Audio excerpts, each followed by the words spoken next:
10 ദിവസം നീണ്ടുനിന്ന ചർച്ചകൾക്കൊടുവിൽ കേരളത്തിന്റെ മുഖ്യമന്ത്രിയായി വി.ഡി. സതീശനെ പ്രഖ്യാപിച്ച് കോൺഗ്രസ് നേതൃത്വം. പാർട്ടി ഏൽപ്പിച്ചത് വലിയ ഉത്തരവാദിത്തമാണെന്നും എല്ലാവരെയും ഒന്നിച്ചു കൊണ്ടുപോയി പുതിയൊരു ടീമായി മുന്നോട്ടു പോകുമെന്നും തന്റെ ആദ്യ പ്രതികരണത്തിൽ സതീശൻ പറഞ്ഞു. അത്യന്തം നാടകീയമായ രാഷ്ട്രീയ നീക്കങ്ങൾക്കും അനിശ്ചിതത്വങ്ങൾക്കുമൊടുവിൽ വി.ഡി. സതീശനെ കേരളത്തിന്റെ പുതിയ മുഖ്യമന്ത്രിയായി കോൺഗ്രസ് ഹൈക്കമാൻഡ് പ്രഖ്യാപിച്ചു. ഭൂരിഭാഗം എംഎൽഎമാരുടെ പിന്തുണ മറ്റൊരു നേതാവിനായിരുന്നിട്ടും കേരളത്തിലെ പൊതുവികാരവും ഘടകകക്ഷികളുടെ ക്രിയാത്മകമായ നിലപാടും മുൻ കെ.പി.സി.സി അധ്യക്ഷന്മാരുടെ ശക്തമായ ഇടപെടലും സതീശന് അനുകൂലമായി തീരുമാനമെടുക്കാൻ കേന്ദ്ര നേതൃത്വത്തെ പ്രേരിപ്പിച്ചു. അതേസമയം യു.ഡി.എഫിന് നന്ദി പറഞ്ഞ നിയുക്ത മുഖ്യമന്ത്രി വി.ഡി. സതീശൻ കോൺഗ്രസ് പാർട്ടി ഏൽപ്പിച്ച വലിയ ഉത്തരവാദിത്തമാണിതെന്നും മുഖ്യമന്ത്രി പദം ഒരു ദൈവ നിയോഗമായിട്ടാണ് കാണുന്നതെന്നും സതീശൻ വാർത്താ സമ്മേളനത്തിൽ പറഞ്ഞു. എ.ഐ.സി.സിക്കും രാഹുൽ ഗാന്ധിക്കും കെ.സി. വേണുഗോപാലിനും രമേശ് ചെന്നിത്തലയ്ക്കും അദ്ദേഹം നന്ദി പറഞ്ഞു. പ്രിയങ്കരനായ നേതാക്കളാണെന്നും പുതുകേരളം കെട്ടിപ്പടുക്കാൻ ടീം ഉണ്ടാകുമെന്നും അദ്ദേഹം കൂട്ടിച്ചേർത്തു. മുഖ്യമന്ത്രി സ്ഥാനം കിട്ടിയിട്ടും ടീം എന്ന് ആവർത്തിച്ചു വി.ഡി. സതീശൻ. എന്നെ ഞാനാക്കിയ ടീം യു.ഡി.എഫ് ആണ്. ജനമേൽപ്പിച്ചത് വലിയ ഉത്തരവാദിത്തമാണ്. ജനങ്ങളോട് പറഞ്ഞതെല്ലാം ഒന്നൊന്നായി നടത്തും. പുതുയുഗ സൃഷ്ടിക്ക് കഠിനാധ്വാനം ചെയ്യുമെന്നും പൊതുപ്രവർത്തനത്തിന്റെയും രാഷ്ട്രീയ പ്രവർത്തനത്തിന്റെയും നിർവചനം മാറ്റിയെഴുതുമെന്നും വി.ഡി. സതീശൻ പ്രതികരിച്ചു. കേരളം കടന്നുപോകുന്നത് സങ്കീർണ സാഹചര്യത്തിലൂടെയാണ്. എനിക്കൊരാൾക്കൊറ്റയ്ക്ക് ഒന്നും ചെയ്യാനാകില്ല. എല്ലാവരും ഒന്നിച്ചു നിൽക്കണമെന്നും അദ്ദേഹം ആവശ്യപ്പെട്ടു.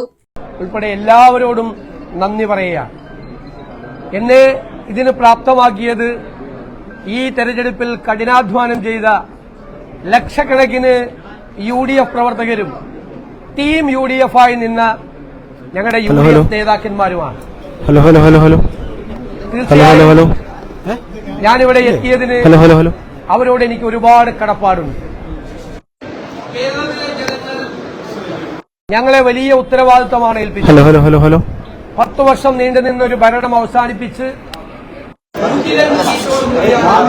അധികാരത്തിലേക്ക് ആ ജനങ്ങളോട് ഞങ്ങൾ പറഞ്ഞ കാര്യങ്ങൾ ഒന്നൊന്നായി ഞങ്ങൾ ചെയ്തു. കഠിനാധ്വാനം ചെയ്തു. പൂർണ്ണമായ അർപ്പണബോധത്തോടെ ജനങ്ങളുടെ ജീവിത നിലവാരം ഉയർത്താൻ, കേരളത്തെ മാറ്റിയെടുക്കാൻ, പുതിയ ഒരു കേരളത്തെ സൃഷ്ടിക്കാൻ, ഒരു പുതിയ യുഗത്തിന് തുടക്കമിടാൻ ഞങ്ങൾ എല്ലാവരും ചേർന്ന് കഠിനാധ്വാനം ചെയ്തു.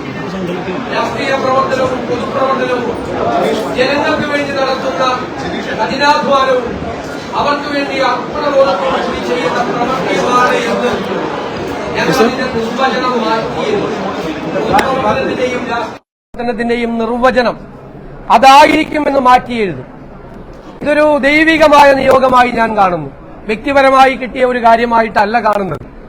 അതിനെ സഹായിച്ച ഒരുപാട് ആളുകളുണ്ട്.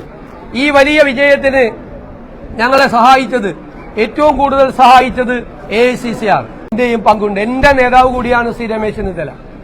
എന്റെ പ്രിയങ്കരനായ സഹപ്രവർത്തകനാണ്, നേതാവ് കൂടിയാണ് ശ്രീ കെ.സി. അവരെ എല്ലാവരെയും പൂർണ്ണമായ വിശ്വാസത്തിൽ കെ.പി.സി.സി പ്രസിഡന്റ് ശ്രീ സണ്ണി ജോസഫിനോട്, അതുപോലെ ഇവിടുത്തെ ചുമതല എ.ഐ.സി.സിയുടെ ചുമതലയുണ്ടായിരുന്ന എല്ലാവരോടും, അവരുടെ ഗ്രാമീണ പ്രവർത്തനങ്ങൾക്ക് നേതൃത്വം കൊടുക്കുക എല്ലാവരോടുമുള്ള നന്ദി ഞാൻ പ്രത്യേകമായി പറയുകയാണ്.